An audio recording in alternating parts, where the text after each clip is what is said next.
D'après vous, quel est le point commun entre Lucille, 14 ans, souffrant d'acné, et Serge, 67 ans, supportant très mal sa prothèse de hanche? Apparemment, aucun. Et pourtant, tous les deux sont atteints d'une infection à une bactérie, j'ai nommé Cutibacterium acnes.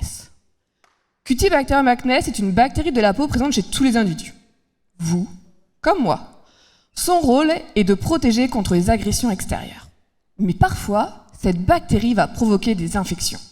Sur la peau, l'acné, et sur les prothèses entraînant une gêne, voire le décès du patient.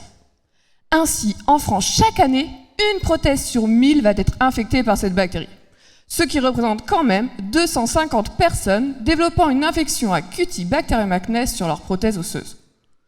Pourtant, cette bactérie ne pousse pas en claquant des doigts.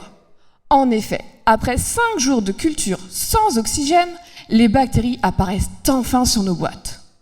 Et par son caractère un peu sournois, cette bactérie va persister sur les prothèses en échappant aux antibiotiques grâce à 2 phénomènes, le biofilm et l'internalisation.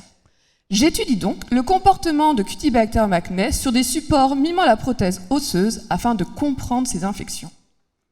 Dans un premier temps, j'ai regardé la capacité de bactéries issues de la peau et d'infections de prothèses à s'accrocher à différents matériaux, comme le titane, métal composant les prothèses, et l'os. J'ai aussi étudié le biofilm en colorant en vert, rouge ou bleu ses composants. Mais qu'est-ce que le biofilm? C'est une structure plus ou moins complexe, composée d'éléments tels que de l'ADN, des sucres et des protéines. Et comme les murs d'une maison nous protègent contre le froid en hiver, le biofilm protège les bactéries. J'ai ainsi montré que sa composition changeait en fonction de la provenance de Cutibacterium acnes, mais surtout du support utilisé.